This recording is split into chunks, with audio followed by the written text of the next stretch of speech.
Welcome to the Run Radio podcast. My name's Trina, and this is the Artist Spotlight shining on the Lurxx. Welcome back, guys. Thank you. Hey, it's good to be back. It's great to have you back. It was one of my favorite interviews of last year, having you guys on. Xavi and Sabu. I hope I'm pronouncing that right. You guys are just so full of energy and life, and you can even hear that in your music. And you have been going full force in it all. So what's been going on since we last talked?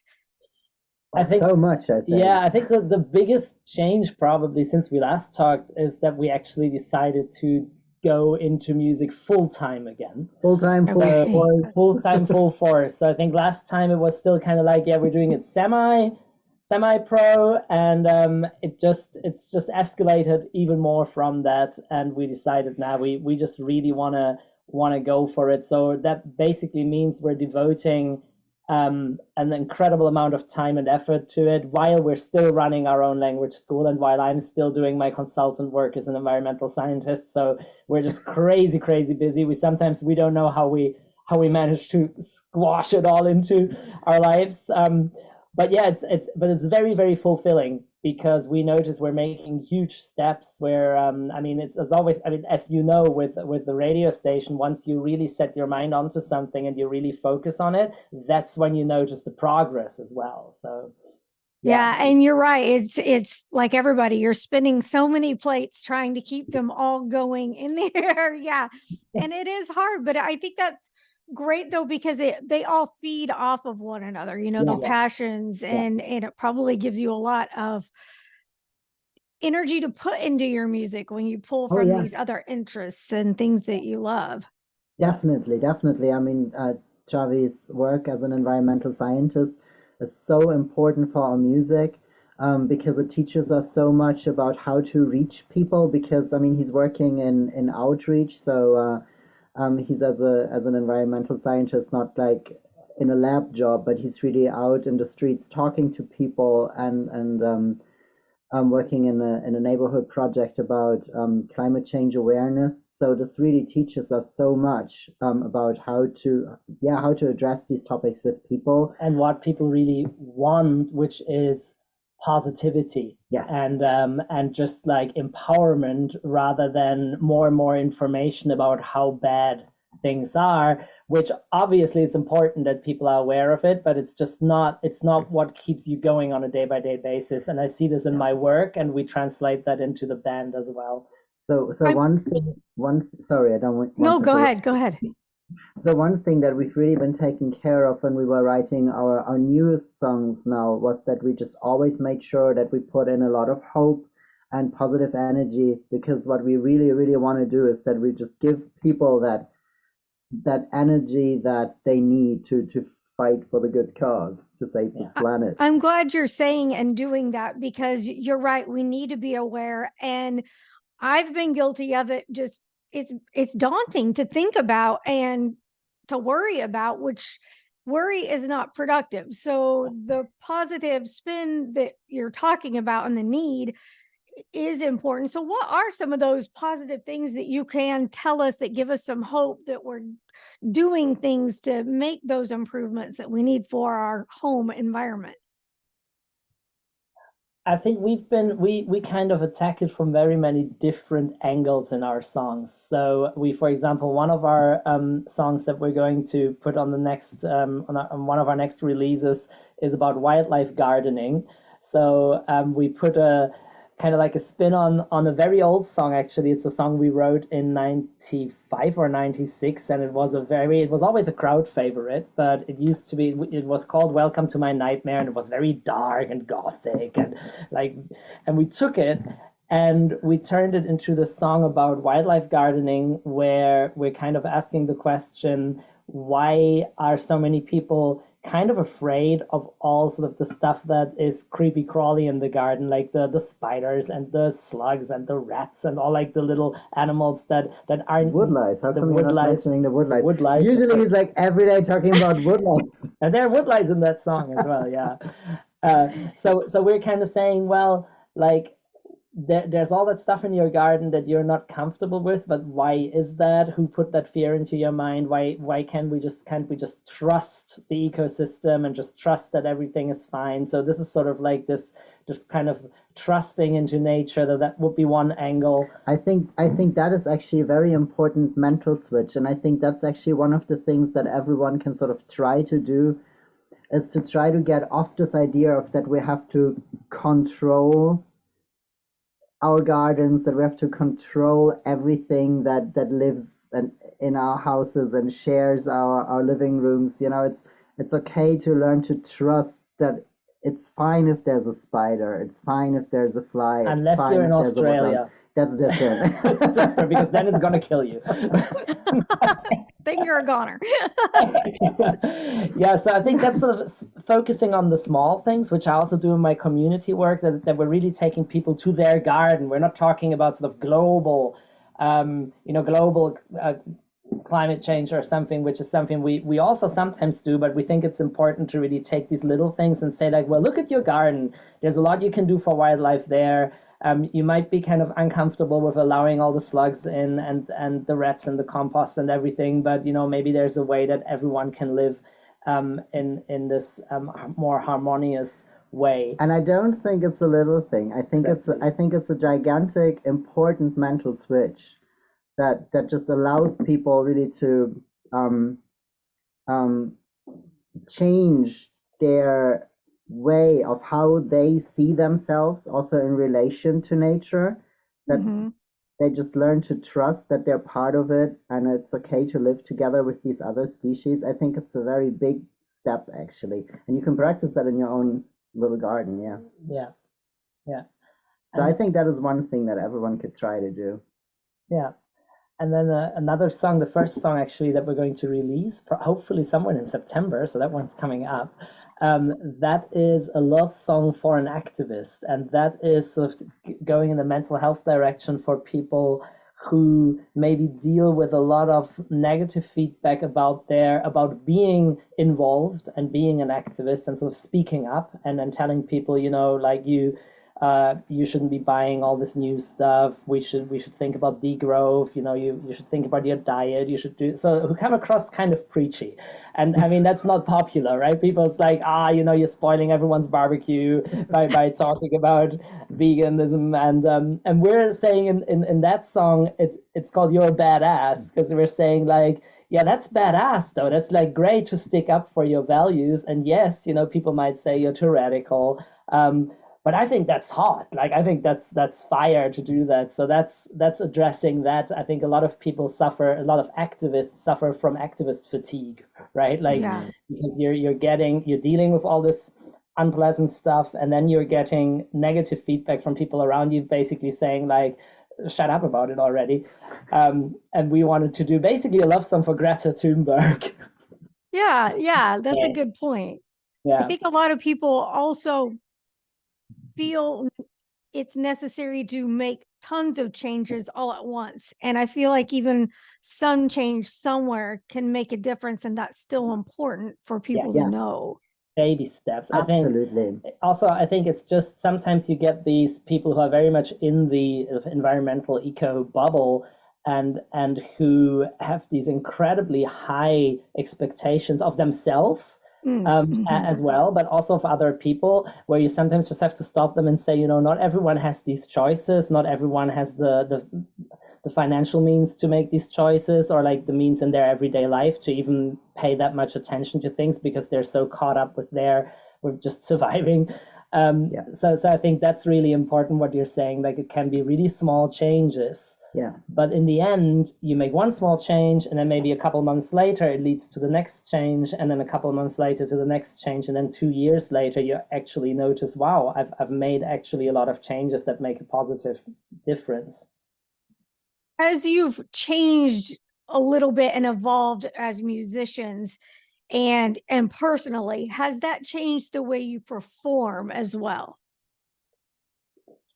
Yeah, I think definitely the way that we attack our performances now is also more professional in a way, without losing the chaos and the punky attitude. That's just part of us. Yeah, the chaos. Yeah. Yeah, yeah. But as you evolve as a musician, and I think you start experimenting with more complicated stuff in the studio first, and you write these more intricate lead guitars, or you write the stuff that's really going to push you, and then you start thinking about, well, how am I going to bring this on stage? How am I going to bring this into the performance? And I think it just made us think more about the performances, whereas before, when you're still more basic, you're just going to do what you do at home on stage, because there's not really that much of a difference between it. So I think the way that we approach it now, we think way more about arrangements. How do we have to change the arrangement when we're bringing it on stage? How can we split the instruments? Because we're kind of switching instruments more. Like I started playing bass on some of the songs, which I'd never done before. So now there's the question, like, well, what are you going to play? What am I going to play? How are we going to space that out? So yeah, I think that development does reflect in the performances as well. And also just the fact that we play more live just also led to us having more ideas, because the way we do it is that we always film ourselves, we film our shows, and then afterwards we analyze them and we look at what's good, what's there to improve on. And so we've by now just also worked out just like a couple of pictures with which we want to leave the audience. Like we have like this one moment where I'm holding up placards where it says "Love Warriors," because we just want to bring our message across to people in all sorts of different ways. So we also just like think about the visuals that accompany that message. Yeah. Do you ever get much audience feedback? Yeah. What's that like? I have a feeling it's probably pretty exciting. It's been wonderful. It's been absolutely wonderful. It's been so motivating. I mean, this whole idea that we want to make music really professionally again, I think we wouldn't have had that without all that positive feedback that we're receiving. It's really been wonderful. We really feel like we've been lifted up by people, and we're lifting people up, and that's the wonderful thing. We just played a show in a pub in Lincoln in the UK, which was just quite a tough area, and it was one of these pubs where everyone knows each other. It's almost like a living room, and you walk in there and everyone like introduces themselves by name, and it was a relatively like a tough crowd, and we kind of thought like, okay, they're either gonna love us or they're gonna beat us up. That's those sort of people, and it was amazing because they loved it, and then afterwards we got so much love from these people who had just gotten to know us, and they'd seen us play for half an hour, and then they were just so positive. And this one guy was saying like, "Oh, you two, you just radiate happiness." And that really stuck with me, because that's just so beautiful if you can give that kind of positivity to a bunch of people who are just on a Monday night, down their local pub, sort of in the drudgery of their everyday lives, and then you can come in there and give something to them. And yeah, it's so motivating. That I love that about small gigs as well. Like, I mean, not that I wouldn't love playing for bigger crowds. I'm sure that's coming up as well. But I love it though. I never mind playing for a handful of people in a pub, because the kind of personal connection you get with these people is just something you can't value enough, I think. So like, we're never the kind of band who walks into a half empty pub and it's kind of like the motivation just drops and it's like, oh, now we have to play for like 3.5 people. What the No, we're more like the kind of people, we're going to put on a good show for the sound guy if that's the only person. Yeah, exactly. It's not their fault that there's not more people, right? So. More intimate, and like you said, a better chance to connect. Yeah, sure. To talk about it. As you're doing more music professionally, as you say, is that going to change the way you put your music out, or that you go about will you stay indie, basically? At the moment we are still planning on staying indie. Yeah. It's just that we're trying to go indie smart. yeah, right. Yeah. So we're actually at the moment taking a course for indie musicians, how to best reach people and how to do everything. And basically a business development course where Yeah. it puts together That's the smart. business aspect, which is because we would like to make some money off of the music, and we think it's possible, but you need to know how to do it. So we invested quite a bit into that sort of education. But yeah, we like staying indie. I mean, uh, we wouldn't be opposed to at some point some management company or some label, some indie label coming up to us saying that we want to help you with this or that, but it's always got to be what can they offer, and what Yes. is the relation like to. I mean, Yeah. we wouldn't be interested in signing away the rights to our music just to get an advance basically, and then Yeah. And we also wouldn't be interested in signing away the rights to our lives. It's like you don't want to sign a contract that then just Yeah. dictates how your life is going to be set up from that point on. Yeah, no. So yeah, it's a lot of work. I mean, being an indie musician, sometimes it just feels like impossible to just take care of every little thing. It's just, I mean, Yeah. you know what it's like, right? Like Yeah. you just kind of think, how does anyone manage?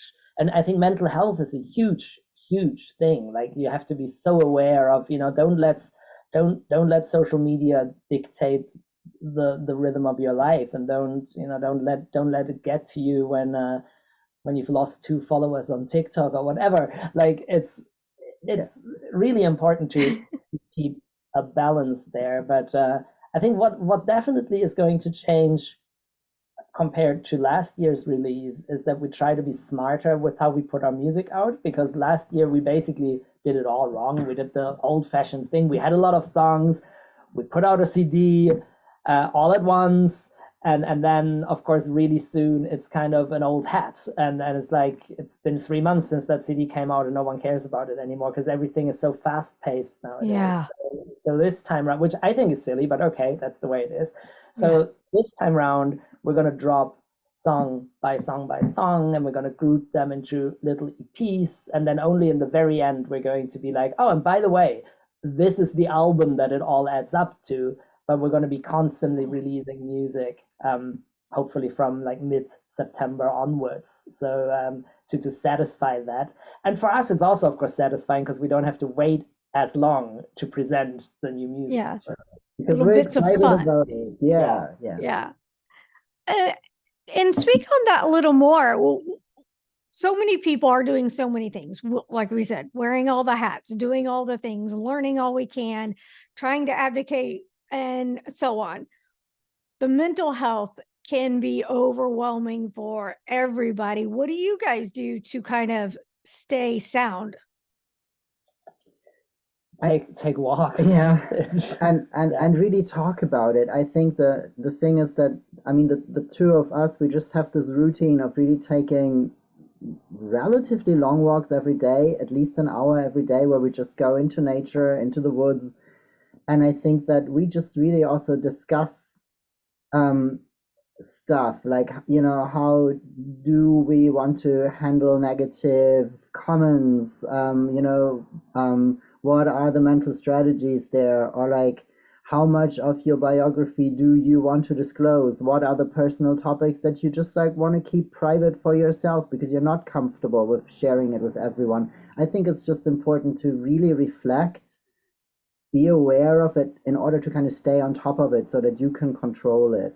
Yeah, and I think as far as the workload goes, you just have to be honest with your business partner, band partner, whatever, and with yourself, where you have to draw a line. Like for example, now we just came back from a little mini tour where we went and did like 4 gigs in 5 days, and it was a huge round trip because we went to a friend's wedding way up in Scotland, so it was like a 1,000-mile round trip, and we stopped on the way to play some shows. And that was just very exhausting. Sabu had just been a bit sick before that, and after that he then also just drew the line and said, for some days I just can't do creative work now. I'm drained. Like I need to rest, and he just slept a lot. And then and I was then also saying, for example, can you please wait until we continue work on the next new song, because I want to be involved in working on that song, but at the moment I can't. I probably have to do that next week and not right now. And so I think that's really important, that everyone has the possibility to say, hang on, stop, I need time, I need space, I need to sleep. Yeah. And can you please respect that? Yeah, I think respect is a big thing there, because I think in a lot of group situations, be it now a band or be it a business, um, the other or a partnership, like yeah couple situation, family situation, whatever. the other people in the room who are also involved in whatever project it is can build up a lot of pressure, um, if there's not this awareness and this respect for each other. So, and I think without probably building up pressure without meaning bad, like, you know, if I now went ahead and said like, oh, but I already wrote, like, I went ahead and just wrote like all these parts for that new song because I was inspired, and then he'd feel like this went completely over his head and he didn't get the chance to be involved, and then there'd be all this kind of tension, and then that would lead to more tension, and I think that's how it builds up a lot. And I think as long as you're just really honest with yourself and with everyone else and communicate it, yeah, exactly, not just compassion, communication. yeah, and don't it makes expect a the big other difference. person to just realize what you're going through. Yeah. Because Yeah. like even if you're giving signals, like I think it's always safer to just speak up and just say what's the matter, rather than just waiting for the other person to say, "Oh, you look tired. Do you?" You know. Yeah, it's like, oh yeah, I'm tired. You gotta say it. Yeah, it makes a big difference. So what is it looking like for you for the rest of 2023 into 2024? Busy. Busy. We started now working on a new musical project. So we just started working with our amazing producer James Michael, who was the lead singer of 6 a.m. Project with Nikki Sixx and DJ Ashba, and he is incredible. And he's demanding. It's the first time that we're working with a producer of that caliber. Because I mean, he produced Meatloaf and the Scorpions and Mötley Crüe. I mean, he worked with the big guns, and he's giving us so much input and asking us. You know, we'll send him some takes, and then he'll be like, "Oh, that's great.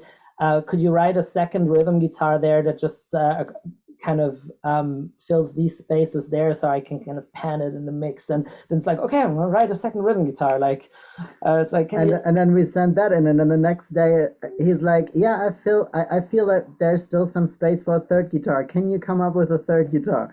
So you know, he's just like constantly demanding, keeping you on your toes.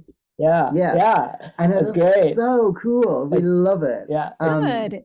But yeah, I mean, that's the way it's gonna be, you know. Yeah. So we'll be just like, he's gonna push us, I'm sure. Yeah. And it's wonderful. And I mean, there's gonna be about 12 songs we're gonna do with him if we all don't run out of steam at some point. But the plan is to really do around 12 songs, so that it'll be about a song a month, so that the next year is just gonna be like that. It's gonna be a crazy ride. But it's great because so far all of our studio experience was always very limited by financial constraints, and it was always the kind of thing where like, oh yeah, we take the midnight deal, where you come into the studio at midnight and then you're there until 5 a.m. That's the cheapest rate, and that's the time you have to do your recording and your mixing, and then you're out of there. And of course you can never really pay attention to detail or go back in or change something around, and now we do it we have a home studio set up, and we're just sending takes back and forth. And he actually gifted us. Oh yeah, that's an amazing story. He gifted us a microphone because we didn't have a very good microphone for the home studio, and we kind of were like, well, what's a good microphone we could get? And then he was like, well, don't buy one. I've got microphones. I'm gonna give you one. And he gave us the microphone that the album The Heroin Diaries were recorded on. So that's in our room now. That's what we're working with. And how cool is that? It's amazing. Yeah. I mean, we just, when that arrived, we just felt like, oh my god, we're unwrapping like a piece of music history.